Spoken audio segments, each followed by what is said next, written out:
Today is Overdose Awareness Day, a look at how addiction impacts all of us and what the Triad is doing to bring it to an end.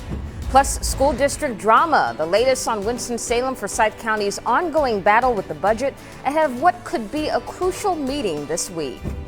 And who wants to be a billionaire? The Powerball jackpot is up for grabs once more. What you need to know about the fifth biggest prize in the game's history. Good morning. Thank you all so much for waking up with us. I'm Adrianna Hargrove, joined by meteorologist Dylan Hudler. Dylan.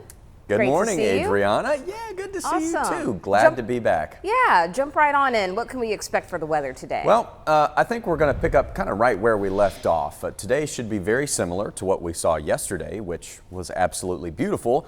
I think we can just expect a few more clouds here and there, especially early on in the day during the morning hours.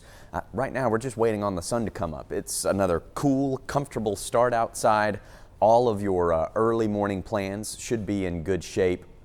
Just going forward later this afternoon, we'll kind of watch for a couple of pop-up showers, maybe an isolated thunderstorm up in the mountains. But overall, a pretty nice continuation of our long holiday weekend. Wilkes County had a couple of small light showers while you were sleeping, but our entire area dry now. You can just kind of see some of those thicker clouds building in, especially out west. So maybe a grayer start to the day, but we should end just as sunny as where we were yesterday. Mainly low 60s here in the Piedmont. We've got 50s to the north and west, but I'd say still pretty cool and comfortable out there.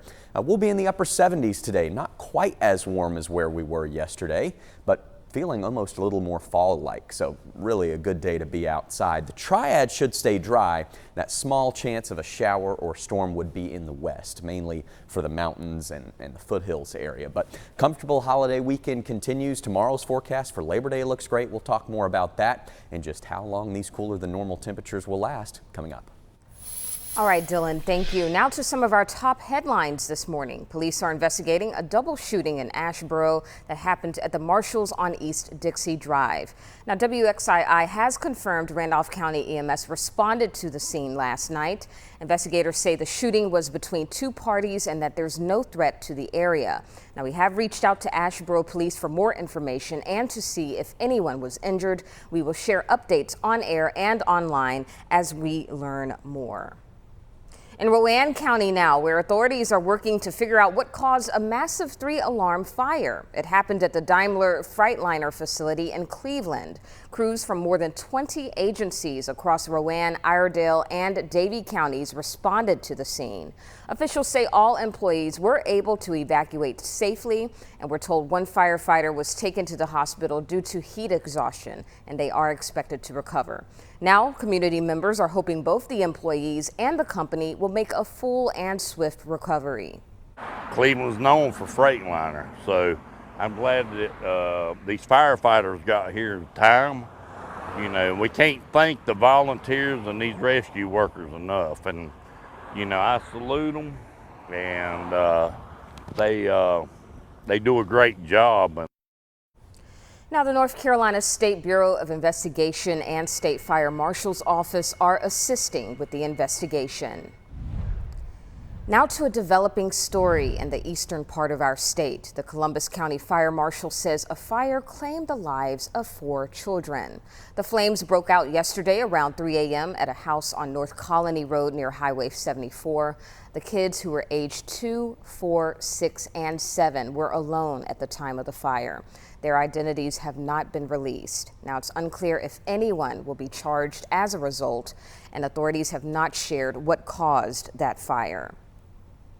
New this morning in Charlotte, police are investigating a crash that hurt 6 people on East Independence Boulevard.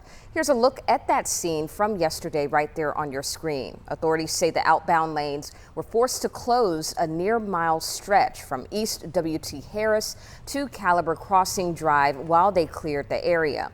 Now, one of the victims has life-threatening injuries, and the other 5 people who were hurt are expected to recover. Back in the Piedmont Triad now, bond is set at $25,000 for a Pennsylvania man accused in a fraud investigation in Davie County. On October 24th of 2024, a victim reported that over $100,000 had been stolen from his business account at Skyline National Bank in Mocksville. Investigators say 55-year-old Dante Cardelli used a fake ID to steal the money. Cardelli is facing a number of charges, including identity theft, and he is due in court on September 25th. Well, today is International Overdose Awareness Day. The global event has been held on August 31st each year since 2001. It seeks to raise awareness of overdoses and reduce the stigma of drug-related deaths. It started in Australia, but is now recognized in more than 40 countries, including here in the United States.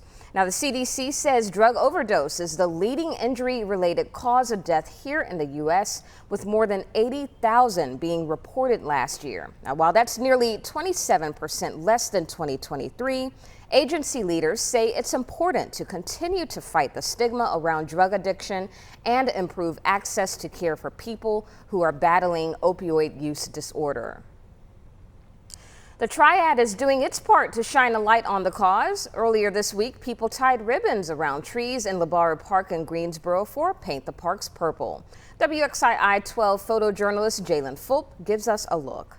So we wanted to just bring awareness to this community that overdose is a big thing, and the stigma we need to break.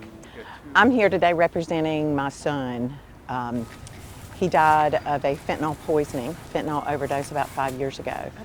And good kid. He was a scuba diver. He swam with sharks when he was 10 years old. He was just an amazing individual that just got caught up in, wrong time, wrong people, wrong places. You have to hate the disease. You can't hate the person. This is a disease. But you got to reach out to somebody. You got to talk about it. We got to stop the stigma and stop judging these people who are using. They're reaching out for help, and we have to be there to help them. We've got to be able to show them the way on how to get through this and let them know that they're not alone. More than anything, I just want people to know that overdosing is not a crime, and just help somebody. And we talk a lot about violence prevention and guns and this and that and how to stop violence. But reality though, overdoses have a higher death rate than gun violence here.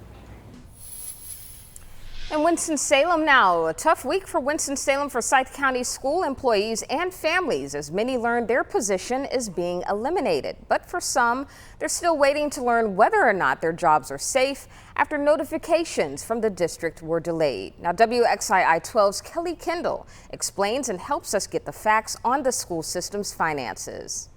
Across Winston-Salem Forsyth County schools, a week of walkouts, walk-ins, and emotional stories. It makes us feel less than.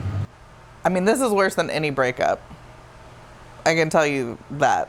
I've been having trouble going to sleep at night. This as the school district began notifying hundreds of employees that their positions are being eliminated. For many, meaning they're losing their jobs with the district entirely.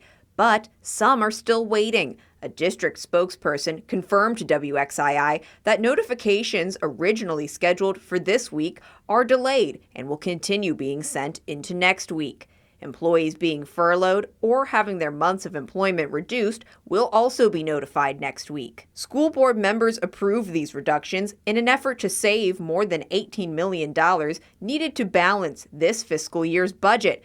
But the district says this year's projected budget shortfall could be as high as $25.3 million. The reduction in force is not all that's happening next week. On Tuesday, district leaders will head to Raleigh for a hearing with the State Board of Education. The board will learn more about the district's appeal to have a 1% interest penalty on state overages from last fiscal year waived. The total overages come to $11.3 million, with this chart from NCDPI showing how the overspending accumulated over the year. This week, the district paid about $8 million of the total, leaving $3.4 to begin accruing interest on September 20th. unless the state board decides otherwise. It is expected to vote on September 4th. Helping you get the facts, I'm Kelly Kendall, WXII 12 News. Now, speaking of September 4th, that's also the day the district is holding a reverse job fair. Employees impacted by the reduction in force can attend to connect with neighboring school districts and other employers. Now, our Kelly Kendall also broke down what the North Carolina Education Lottery means for the Winston-Salem-Forsyth County Schools' finances. Right now, you can find that story and more on the district's budget crisis on WXII12.com. Well, what would you do with more than $1 billion? You have a chance to find out with tomorrow's Powerball drawing. Nobody won the lottery last night, making this $1.1 billion jackpot the fifth largest in the game's 33-year history. Now, tomorrow will be the 40th drawing since someone won the grand prize on May 31st. If you manage to beat the 1 in 292 million odds of winning, the cash value of the lump sum is about $498 million before taxes. Wow. You can also get the full jackpot by taking the annuity option, which pays out the money over 30 years. Back on the boat, a Piedmont woman's days on the water brought to a halt by unbearable pain. How she pushed through and got back to fishing. Congress returns to Capitol Hill this week after their August recess. I'm Jackie DeFusco in Washington with the curveball from the White House as lawmakers look to prevent a government shutdown.